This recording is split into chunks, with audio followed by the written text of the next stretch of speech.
এক বছরে ভারতের সঙ্গে বাণিজ্য সম্পর্ক আশানুরূপ উন্নতি হয়নি, যার কারণে বেনাপোল স্থলবন্দরে কমেছে আমদানি রপ্তানি। এই মুহূর্তে বন্দরে আছেন সহকর্মী আজিজুল হক, সরাসরি যাচ্ছি তার কাছে। ৫ই আগস্টের আগে বেনাপোল বন্দর দিয়ে প্রতিদিন ভারত থেকে আমদানি হতো ৫০০ থেকে ৬০০ ট্রাক বিভিন্ন ধরনের পণ্য। আর বাংলাদেশি পণ্য ভারতে রপ্তানি হতো ২৫০ থেকে ৩০০ ট্রাক। তবে ছাত্র জনতা আন্দোলনে ৫ই আগস্টের পরে সাবেক প্রধানমন্ত্রী শেখ হাসিনা ভারতের রাজনৈতিক আশ্রয় চলে যাওয়ার পর আমরা দেখতে পেয়েছি যে আমদানি বাণিজ্যে নানান অস্থিরতা এবং নিষেধাজ্ঞা এসেছে।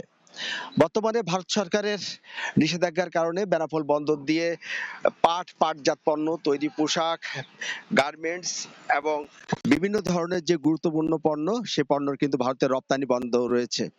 এছাড়া কিন্তু বাংলাদেশ সরকারের আমদানি নিষেধাজ্ঞার কারণে আমরা দেখতে পেয়েছি সুতা, newsprint, cigarette paper, double export, তারপর সব ফেব্রিক সহ বিভিন্ন গুরুত্বপূর্ণ পণ্য কিন্তু বেনাপোল বন্দর দিয়ে ভারত থেকে আমদানি বন্ধ রয়েছে। পাল্টাপাল্টি এ ধরনের নিষেধাজ্ঞার কারণে কিন্তু বেনাপোল বন্দর দিয়ে আমদানি কিন্তু আশঙ্কাজনক হারে কমে এসেছে।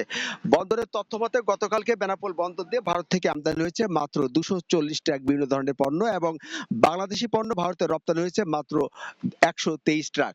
এছাড়া আপনি জানেন যে আমদানি রপ্তানি বাণিজ্য গতিশীল করতে এবং তাৎক্ষণিক কোনো সমস্যা হলে এই সমস্ত বিষয় নিয়ে কিন্তু ভারত এবং বাংলাদেশ যৌথভাবে সীমান্তের শূন্যরেখায় কিন্তু বাণিজ্য প্রতি মাসে একবার করে বাণিজ্য বৈঠক বসতো।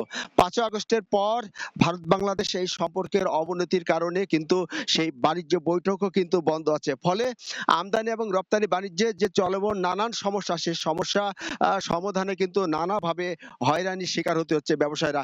আপনি জানেন যে যারা আমদানিকারক তাদের ব্যবসা বাণিজ্য পরিচালনার জন্য কিন্তু ভারতে যেতে হয়, তবে এখনো পর্যন্ত বিজনেস ভিসা কিন্তু স্বাভাবিক না হওয়ায় যারা আমদানিকারক আছেন তারা কিন্তু ভারতে যেতে পারছেন না। ফলে এই পথে কিন্তু দিন দিন আমদানি পরিমাণ কমে আসছে।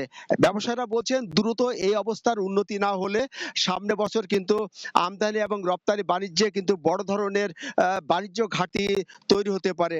আমরা কথা বলেছি সাধারণ ব্যবসায়ীদের সাথে, সাধারণ ব্যবসায়ীরা আমাদেরকে জানিয়েছেন যে বাণিজ্য ভারত বাংলাদেশের যে রাজনৈতিক সম্পর্কের অবনতি, সেই অবনতি শেষ পর্যন্ত কিন্তু এটি বাণিজ্য সম্পর্ক পর্যন্ত গড়িয়েছে এবং এর কারণে কিন্তু আমদানি এবং রপ্তানি বাণিজ্যে নানান বিরূপ প্রভাব পড়ছে। তো এই ছিল বেনাপোল স্থলবন্দর থেকে যে ৫ই আগস্টের পর পাল্টাপাল্টি নিষেধাজ্ঞার কারণে যে বেনাপোল বন্দর দিয়ে আমদানি এবং রপ্তানি বাণিজ্যে আশঙ্কাজনক হারে কমে এসেছে তার সর্বশেষ। সরাসরি যুক্ত ছিলাম বেনাপোল স্থলবন্দরে।